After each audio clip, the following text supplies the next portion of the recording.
Howdy y'all, I hope you guys are all doing well, I hope you guys are safe, and I hope you guys are healthy. My name is Josh, and I absolutely love clothing and personal style, fashion, things like that. So if you're into that type of content, feel free to subscribe to me here on YouTube, as well as follow me on Instagram at @wears_Galdo. So today's video, I want to bring you guys a video primarily talking about why fashion as a whole likes to draw inspiration from military clothing.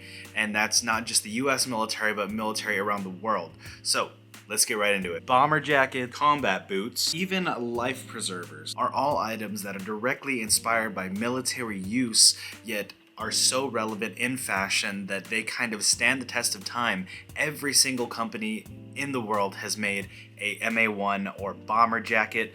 Trench coats come from the military. There's just so much inspiration that fashion draws on the military, and I want to kind of explore why. Now, to further analyze exactly why military clothing is used to inspire so many fashion pieces, you want to look at kind of the original purpose for military clothing or military wear. And as far as I'm concerned, military clothing is produced to be widely manufactured clothing worn by military service members of the various branches of the military around the world to serve the specific purpose of portraying a uniform image or serving a functional purpose. All in all, military clothing itself is meant to either provide functionality and utility or emphasize uniformity. The dichotomy of uniform presentation, while the other side of the same coin is literally some of the most intense conflict and legitimate combat, is conceptually fascinating to me personally, and I'm sure many others out there. Now, military clothing has gone through hundreds of years of development and improvements, which is why fashion-focused brands kind of draw inspiration from it, because it's literally just improving upon itself to get better and better. Because of technological advancements in the development of clothing, change due to the nature of conflict, and the nature of conflict changes, and things just get more modernized, so does the clothing to accommodate for that evolution. Now, I want to actually put a very specific disclaimer in this video, and that is, there's a very defined line to not cross when you're dressing yourself in military-inspired clothing, particularly military uniforms. I suggest it is wise to absolutely not claim to have done military service or lie about military accolades if you had not actually been in the military. So in the US, it is actually illegal to impersonate or lie about military status for monetary or preferential gain, and that is via the Stolen Valor Act of 2013. So don't claim to be military affiliated if you're not actually in the military. My personal purpose for wearing military-inspired clothing is purely based on the appreciation and dedication that I have to observing the improvements of clothing over time. I kind of want to tell a couple of just random little tidbits and stories, kind of a fun facts section as to specific examples of how military clothing are kind of relevant in today's fashion space. And the first of which I wanted to talk about Burberry. So Burberry is best known for their Novacek pattern as well as trench coats. If you have a Burberry trench coat, that is a huge thing, and Burberry is from the UK. They've been selling these trench coats for, if I'm not mistaken, if Wikipedia is correct, since 1890, and they developed a fabric called gabardine, which is both wind and water resistant. And so they used that, made trench coats. Trench coats were very widely worn and used and commissioned in World War I because of trench warfare, and would protect their soldiers from things like the elements. And now, over 100 years later, trench coats, Burberry trench coats, are just as iconic as back then. So earlier in the video, just for a split second, I showed you guys this life preserver vest that I have, and I've had for a handful of years now. And this right here is just a life preserver vest, which has bottom pockets that you open up and you can stuff with like flotation devices so that they can actually be functional, but without the flotation device, it's just a pretty cool like vest looking thing. And this type of vest, and you can see the actual manufacturer right over here, and this is over dyed black. So this vest actually has inspired avant-garde brands to make their own renditions. CCP probably does the most recognizable one, and it goes for thousands of dollars, inspired by literally a life preserver vest. And I know also Boris Bijan Saberi also does his own rendition of it, MA Cross, and other avant-garde brands do their own rendition of this particular vest. And honestly, I'm just happy to have my own version of it. Another very, very widespread, widely used military piece of clothing is going to be combat boots. I know a lot of people love combat boots. I wear combat boots all the time. And I would say that this pair right here is one of my favorites in my collection. I did a video on this pair quite a while back where I actually went to a cobbler and had them resole the bottom for a Vibram lug sole. This pair, I believe, is from about the 60s, so I've had to do a lot of leather conditioning and upkeep for this boot, but this thing is absolutely amazing. The shape of it, the quality of it is actually really good, and I'm really, really happy to have this pair of boots. I also have another pair that is from a different era. This is from what I think is about the 90s to maybe early 2000s. This is from the Adson's Boot Company. Also a great pair of boots.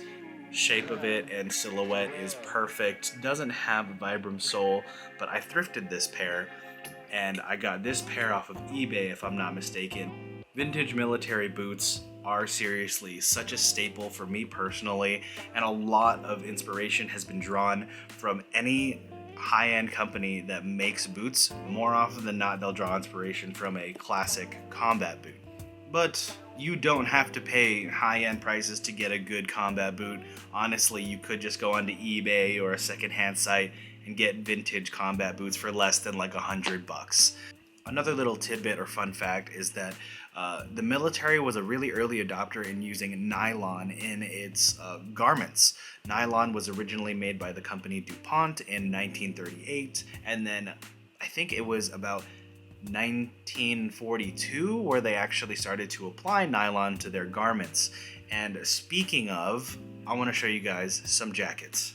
If there is any piece of clothing that I would say is really synonymous with the military, it is both combat boots and jackets. Their outerwear is actually amazing, and if you can find good vintage military outerwear, I would go for it if it's in your size. One of the most recognizable silhouettes in regard to military jackets is going to be the bomber jacket. Of course, there is plenty more, like the B3 is one of my favorites as well, the A2, so many different renditions, but the bomber jacket I think is referenced more than any other silhouette in the fashion world. The jacket that I have here is going to be a jacket made by Alpha Industries that was commissioned by the US military. You can kind of see the tag right over here. I don't know if it'll be clear enough to read, but Alpha Industries MA1 bomber jacket, absolutely amazing. Love this, got it for like $12 or something like that. It does me very, very well, and there have been so many fashion focused brands that have used this silhouette itself to create their own rendition. My MA1 bomber jacket actually has an interior that is quilted, so it is like somewhat warm. On the tag it says it's for intermediate cold. They do have different renditions, particularly for colder, more intense weathers, but my interior is a quilted green, whereas there is another rendition of the same MA1 jacket. MA1 jackets are flight jackets, so meant for people that are on planes.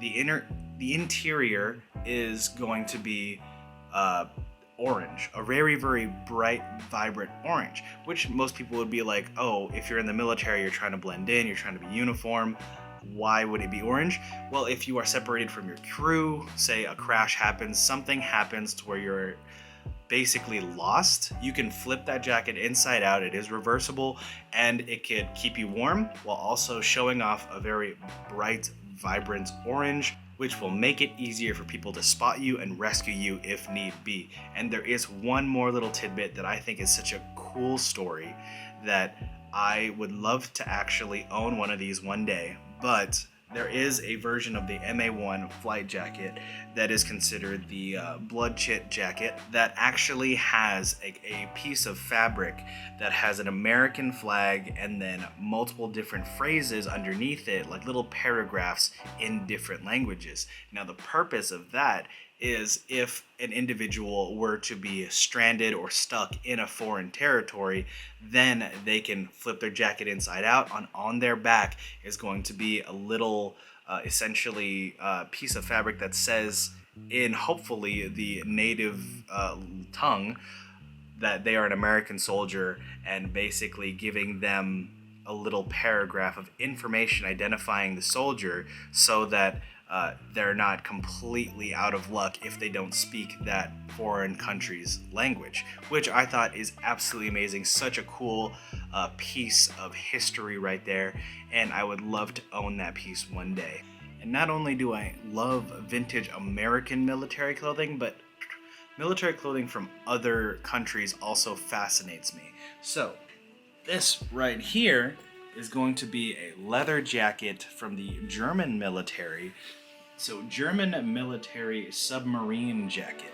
Such a beautiful piece, and it seems really simple. It's just a gray leather. It's like really cropped with like elongated sleeves, so really kind of seems like a modern fashion piece, but it is just such a beautiful item, and the leather quality is really good. The biggest gripe I have about this is that it is far too small for me, so I am just kind of keeping it as a reference piece for me. My favorite aspect to this jacket is that if you flip this collar up, you'll actually be able to kind of make it a funnel neck jacket, which is such an amazing feature. I love this jacket so much. I paid a pretty penny for it, and even though it doesn't fit me, I'm really not wanting to get rid of it. But yeah, German military U-boat or submarine jacket. And finally, probably one of my favorite jackets that I own that I don't wear all that often because I feel like I'd never be able to find it again if I, did it wrong. But this right here, some of you guys have seen me wear it in an outfit in my Instagram, but this is a Meansweil jacket. Meansweil is a brand from Japan, and I got it at Nakamuraya in Portland. If you're in Portland, definitely check out Nakamuraya, the store. It is a beautifully curated store, but this jacket right here is directly inspired by the UK's Royal Air Force life preserver jacket.